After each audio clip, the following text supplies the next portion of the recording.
Boa noite, vamos aqui ao nosso estudo do livro A Loucura sob Novo Prisma, o Dr. Bezerra de Menezes. Perdão. Hoje, falando ainda, né, uma parte bem final, a gente vai tentar, de repente, quem sabe, até concluir esse processo, que é o processo da demonstração racional e de autoridade da existência da alma, onde o Dr. Bezerra agora está falando a respeito dos filósofos, está na questão da filosofia positivista, fazendo os seus contrapontos. Vamos orar e vamos dar início, então, à continuidade desse estudo nosso das segundas-feiras. Deus, Senhor nosso, aqui estamos uma vez mais, Senhor, buscando aprender as leis da vida que o Espiritismo vem trazer, não colocando-se acima de quaisquer ciências, mas sim buscando realizar estudos e observações pertinentes e que possam complementar experiências no campo da filosofia, da ciência e outros. Ajuda-nos, Senhor, na compreensão desta obra neste momento. Assim seja. Então, aqui continuando, Bezerra de Menezes vai dizer: a esse respeito, diz Delane. Delane é o Gabriel Delane, que foi um estudioso também do Espiritismo, que conheceu Allan Kardec. Ele era criança, se não me engano, né, quando conheceu. Seu pai, Alexandre Delane, se não estou enganado, foi um dos médiuns, né, que trabalhou junto a Allan Kardec. E ele se dedicou aos estudos do Espiritismo, né, na parte mais da ciência. Não existem obras dele como o Espiritismo perante a ciência, a evolução anímica, a reencarnação e outras que tratam de aspectos, né, científicos, de estudos, né, científicos sobre os fenômenos espíritas. Então, continuemos nosso estudo. A respeito de Delane, é possível este equilíbrio recomendado por Littré? Quando as leis da natureza manifestam um admirável encadeamento entre os fenômenos, é possível limitar-se ao estreito círculo dos fatos conhecidos, sem se procurar uma causa, qualquer que ela seja? Não, não é natural parar-se em meio do caminho e dizer-se: não passemos daqui. A incrível curiosidade humana nos impele a transpor os limites, mesmo que lhe o proíbam, e voluntariamente, ou não, o homem de ciência é chamado a pronunciar-se num ou noutro sentido. É muito interessante porque a palavra ciência significa o quê? Quando nós dizemos assim, eu estou ciente, eu tenho ciência. Olha, a cozinha, né, o cozinhar também é uma ciência. Ciência quer dizer conhecimento. Na medida em que a gente conhece, claro que nós detemos, né, subsídios, né, teóricos, experimentais, para que a gente possa, então, falar sobre algo, porque nós conhecemos. E o conhecimento, ele nos leva, como coloca Bezerra de Menezes aqui, a essa busca que a curiosidade humana naturalmente nos faz, que é buscarmos explicações cada vez melhores e para algo que já conhecemos, mas ainda não temos muito conhecimento de suas causas, bem como conhecermos aquilo que ainda não nos foi desvendado aos olhos. O próprio Littré, continua Bezerra de Menezes, que recomenda a abstenção, é o primeiro que a quebra, como têm feito seus discípulos e companheiros. Eles se manifestam francamente materialistas, como o prova a seguinte passagem do mestre, no prefácio do Leblé, sobre o materialismo. O físico reconhece que a matéria pesa, o psicologista que a substância nervosa pensa, sem que um nem outro tenham a pretensão de explicar por que uma pesa e a outra pensa. Veja bem, quando ele falou do físico, eu fui pesquisar, né, um pouquinho, fui lá no ensino médio, né, porque a matéria pesar é interessante a gente fazer essa observação, né, porque eu estranhei essa frase, né, o físico reconhece que a matéria pesa, porque a gente diz assim, claro que pesa, esse livro pesa, eu peso, então eu digo assim, olha, eu estou pesando tantos quilos. Na verdade, é a massa de que meu corpo é constituído que pesa tantos quilos, envolvida aí, multiplicada pela força da gravidade, né, que me mantém com os pés no chão, né, que me puxa para baixo. Então a força-peso, né, em física é o seguinte, o peso de um corpo equivale à força necessária para impedir que o corpo caia livremente. Então, se eu tenho aqui esse corretor, para ele não cair, eu estou fazendo uma força. Isso é a força-peso. Se eu solto, ele cai. Né? Então, o peso é a força que eu faço contra um objeto. Isso é o peso.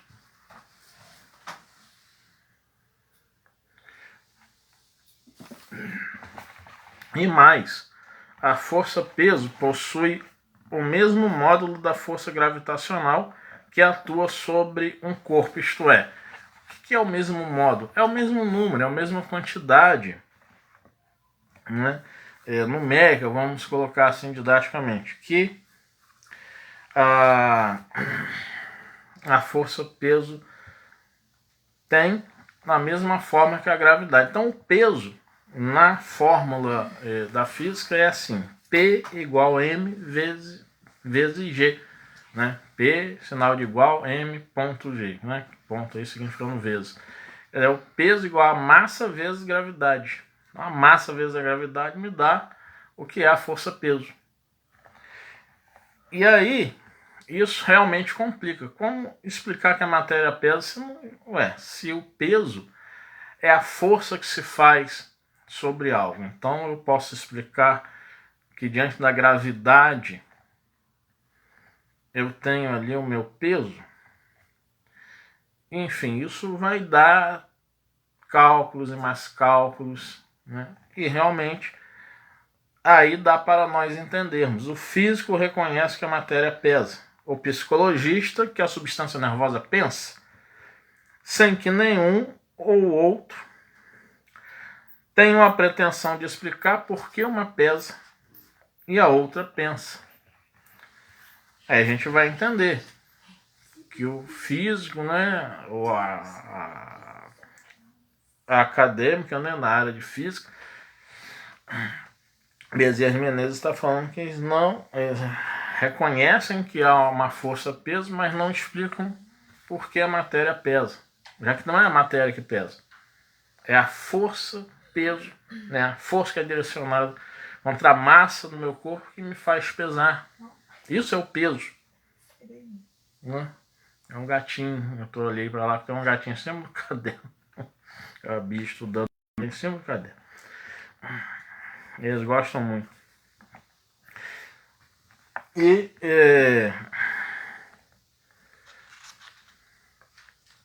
já a questão aqui, vamos seguir. Que aí entra numa área que eu estudo, né?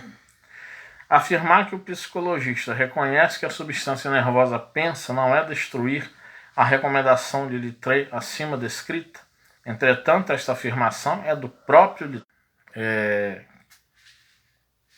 A substância nervosa pensa. A mesma coisa de dizer que é o cérebro que pensa. Já falamos sobre isso aqui em um outro momento de estudo, né? Que é um momento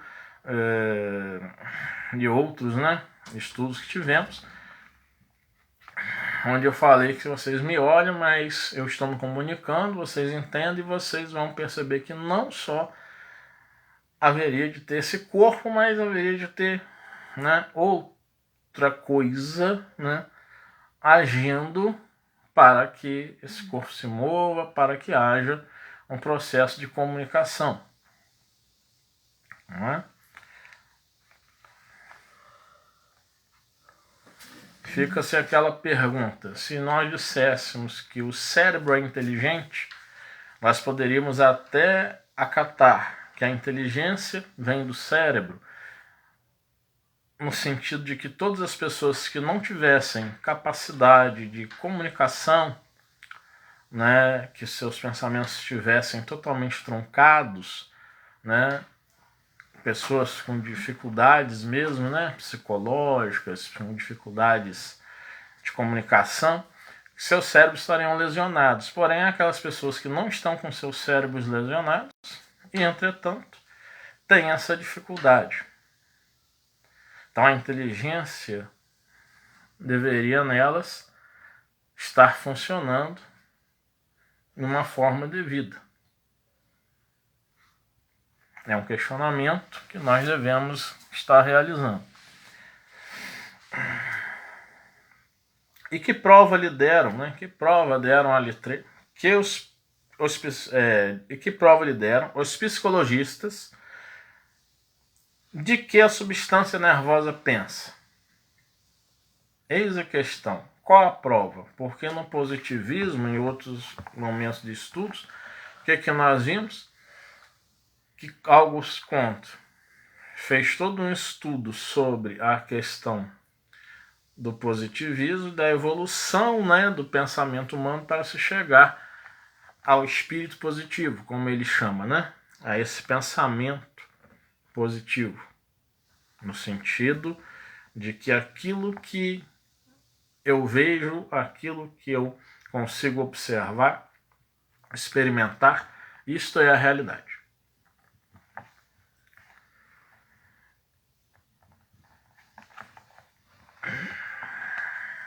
Ninguém jamais o conseguiu provar, principalmente a um positivista, cuja senha é afastar toda a imaginação na explicação das coisas. E pois, Littré renegou seu programa e seu método, aceitando a tese materialista na fé dos padrinhos. Se, né, no sistema positivista, a questão é afastar toda a imaginação na explicação das coisas, deixando então, né, que o estado teológico, o estado metafísico não interfiram no processo para um pensamento que venha a gerar um estado positivo na ciência humana. Como que Littré pode afirmar que, para o psicologista, a substância nervosa pensa? É ilógico. Realmente é contraditório. Continuemos. É que estreitíssimos são os laços que unem as duas escolas. O positivismo, embora reclame sua isenção, aceita sem reservas os princípios fundamentais do materialismo e nega uma gota d'água ao espiritualismo. Quer dizer, tudo que estiver fora da matéria, que seja considerado teológico, que seja considerado metafísico, que seja abstrato, não se faz como objeto de estudo, de preocupação da filosofia positivista. Littré não aceita somente a substância nervosa pensante. Examinando o universo e as leis que o regem, diz que ela tem em si mesma sua própria causa, princípio fundamental do mais puro materialismo. Como logrou o ilustre filósofo este conhecimento pelo método positivista? Não há quem o possa descobrir. Esse conhecimento ele não pode ter logrado realmente. Como que ele adquiriu esse conhecimento se falar que substância nervosa pensa não se tinha provas disso? Como que ele poderia afirmar isso? Então, ele vem a colocar que ela é causa e efeito de si mesma, sem dar maiores explicações. E realmente, como ele adquiriu esse conhecimento, não se sabe, porque pelo método positivista é que não foi. O positivismo é, pois, consciente ou inconscientemente materialista. E uma vez que demonstramos que o materialismo não prevalece contra a verdade da existência do mundo imaterial, é ocioso repetir argumentos para casos idênticos. A questão em relação aos positivistas é esta: se limitam ao seu programa de não afirmar nem negar o que lhes escapa à experiência material, nada tem com a alma, que está fora do círculo de suas indagações. Se eles não negam e nem afirmam aquilo que escapa aos sentidos, obviamente, como falei anteriormente, eles não vão se preocupar com isso. Então, por exemplo, a alma, por que lhes seria objeto de estudo? Não há de ser, porque eles não negam e nem afirmam. A criatura segue. Aquele que acredita, acredita, e aquele que não acredita, não acredita. Ponto. Não nos preocupemos com isso. Este é o pensamento positivista. Se, porém, abandonam aquele programa e abraçam, sem as suas rigorosas experimentações, as teses materialistas como as citadas, está dito o que deveramos dizer-lhes. Nem os conhecimentos químicos de Moleskot, nem a inteligência de Buchner, de Carl Vogt, de Luiz, podem abalar o princípio da existência da alma, provada racionalmente e atestado pelas legiões dos maiores vultos de todo o mundo em todos os tempos. Não é, pois, tal princípio um produto da imaginação, pois que emana da razão e da consciência universais, de um modo tão veemente e por firmar-se na crença da humanidade. Vox populi, a voz do povo. É um ditado, né?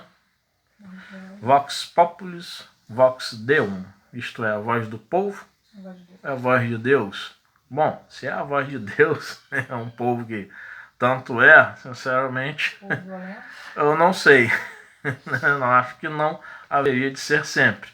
Mas aqui Bezerra Menezes está colocando no sentido de que há uma crença universal. Em outros momentos, em estudos, em escritos, em alguns comentários, em estudos em um outro grupo que eu participo no Facebook, onde irmãs colocam, outras irmãs colocam os estudos de obras de André Luiz e de Allan Kardec.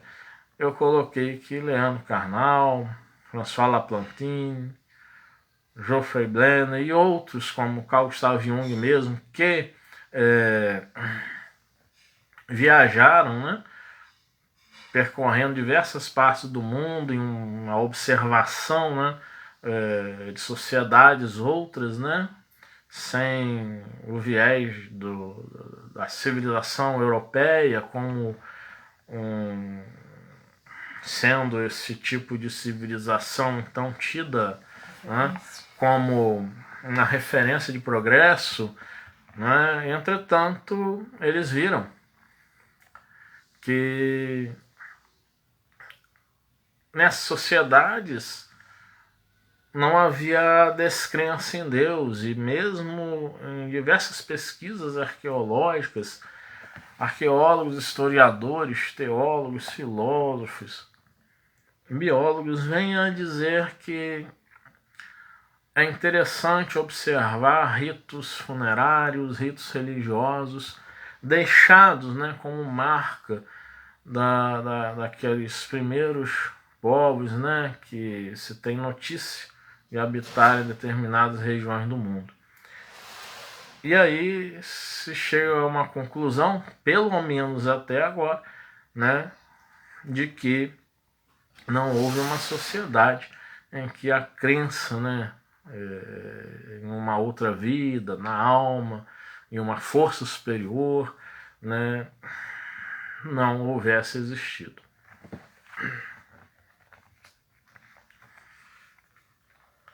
Até aqui temos-lo tratado racionalmente, pela autoridade dos sábios de todos os tempos e pela destruição do castelo materialista que pretende assentar sobre suas ruínas.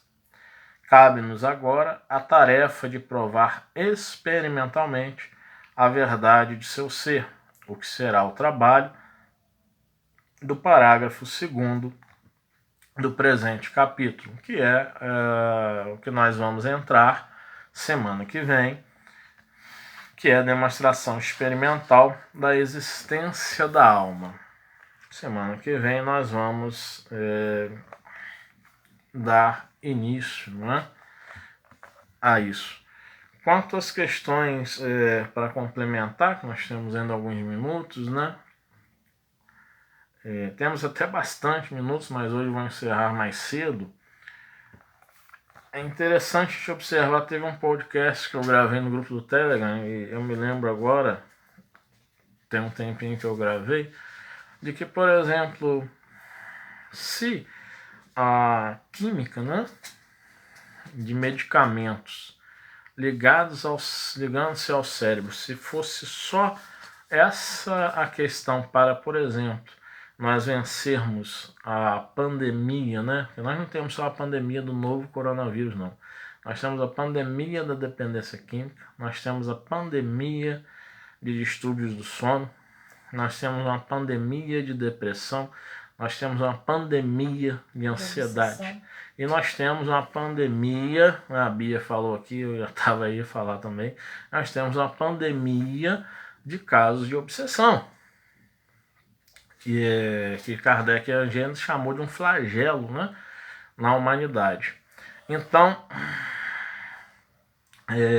se fosse o caso, com todo respeito aos farmacêuticos, aos farmacologistas, aos químicos, aos bioquímicos, aos biomédicos, aos médicos, mas se fosse o caso de medicações curarem essas questões, nós não teríamos mais este problema. Como um dia uma professora falou comigo, eu comento com o Bibi, justamente fala que ela já pensou isso também. Aí seria tão bom se ao invés de a gente comer, a gente tomasse uma pílula, né? Não precisa fazer comida, tá tudo resolvido. Mas nosso corpo precisa de nutrientes outros, que nem tudo iria caber numa simples pílula. Então, quando a gente fala das questões psicológicas, essa questão da medicação não resolver problemas muito sérios, né, na sociedade, que geram diversos outros problemas, como criminalidade, como, né, aumento de internações em clínicas, né, para tratamentos de dependentes químicos,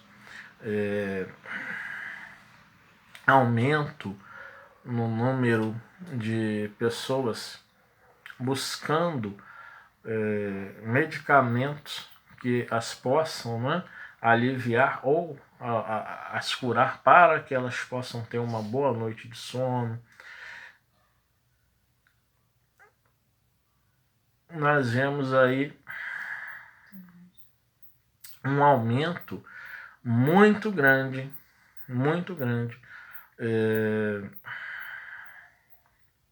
das questões envolvendo o psicológico. E se o cérebro fosse só, se nós fôssemos totalmente regidos, né, o cérebro fosse a nossa alma, vamos dizer assim, essas medicações fariam os efeitos adequados.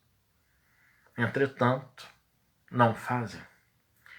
Não estou dizendo sempre, tá? Ah, mas Léo, mas então não faz efeito nenhum. Não, faz, tá? Faz efeito e auxilia. Mas também nós precisamos de profissionais na área médica responsáveis, que não só venham a prescrever medicamentos, né? Aqui mesmo, eu e a Bia, há pouco tempo, estávamos sentindo há pouco tempo as mesmas coisas. Entrei em contato com o médico, ele passou medicamentos para nós tomamos e tivemos melhora. Mas ele foi também pontual. Toma, vai me falando, nós vamos acompanhando.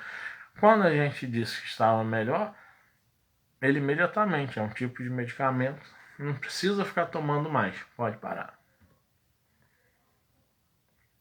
Porque ele sabe que se toma direto, prejudicaria o funcionamento em nosso estômago, nosso intestino.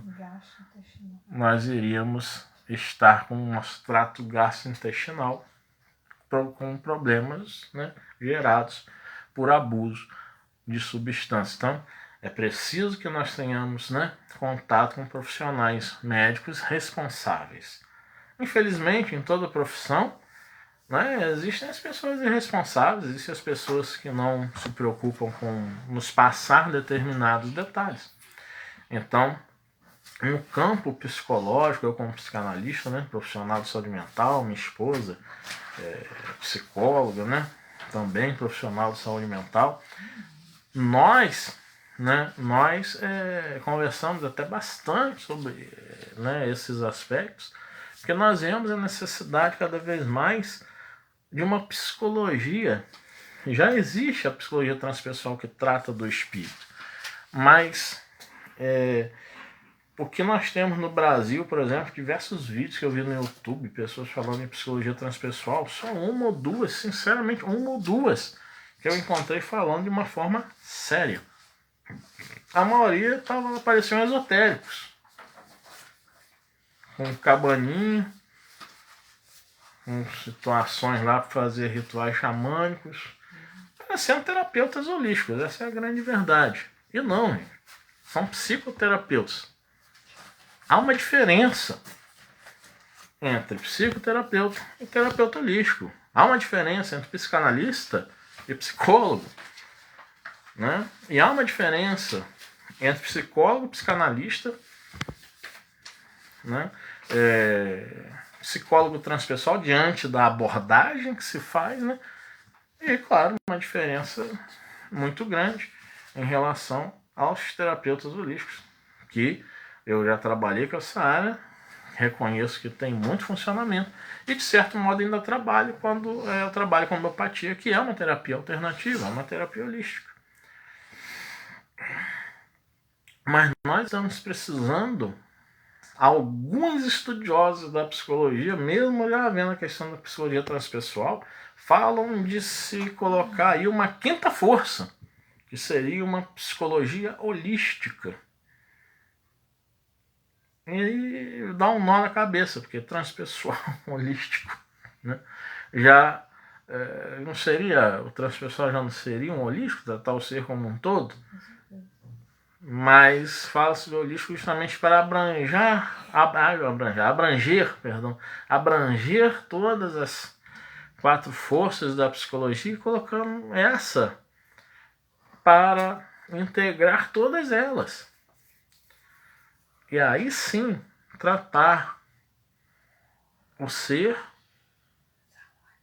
em sua integridade, em sua integralidade, em sua singularidade. E aí a gente lê e faz um estudo desta obra, né, A Loucura sob o Novo Prisma, de Dr. Bezerra de Menezes, e vai vendo que nós estamos, apesar de todos os avanços, nós estamos dando passos ainda lentos. Vamos então orar, encerrar esse nosso momento de estudo e vamos buscar ter, uma boa noite com essas reflexões.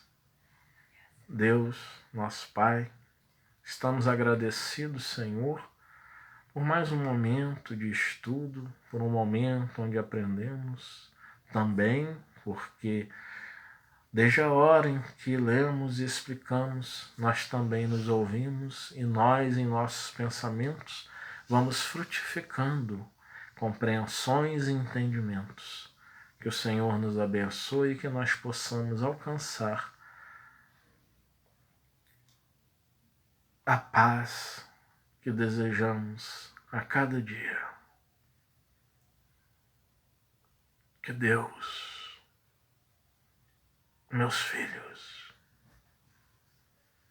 abençoe-vos e que vós permaneçais atentos aos olhares para vocês mesmos. Que o Evangelho de Jesus seja a psicoterapia essencial que vos venha a favorecer o progresso espiritual a partir de suas transformações morais, bem como em transformados realizarem os atos devidos para com aqueles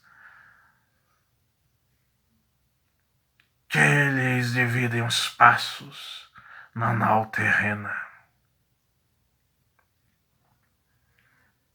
Recomeçar a palavra de ordem para todos e que todos recomecem da melhor forma, buscando através da razão, através do raciocínio lógico, através da busca pelo conhecer em profundidade, não apegando-se somente à letra que Allan Kardec trouxe, mas buscando aprofundar cada vez os conhecimentos. Tornai-vos também pensadores, pois o Espiritismo está necessitando nesse momento de que os encarnados possam pensar, aprofundarem-se e assim serem também mãos que vão dar desenvolvimento e a partir do desenvolvimento a formatação necessária à doutrina tão linda e tão esplêndida que é a dos Espíritos. Esforçai-vos, não tenhais preguiça mental. Buscai seguir aquele mandamento do Espírito Verdade. Espíritas, amai-vos. Espíritas, instruí-vos. Isso também é a caridade do conhecimento, a caridade do esclarecimento e a caridade que faceis a vós mesmos por estender o pensamento espírita a partir de raciocínios filosóficos que se fazem na solidão, no recolhimento. Que a paz de Deus esteja com todos vós. Deste que batalhou e continua batalhando em sua clínica médico-espiritual nos casos de obsessão, este humilde servidor, Bezerra, Fique em paz.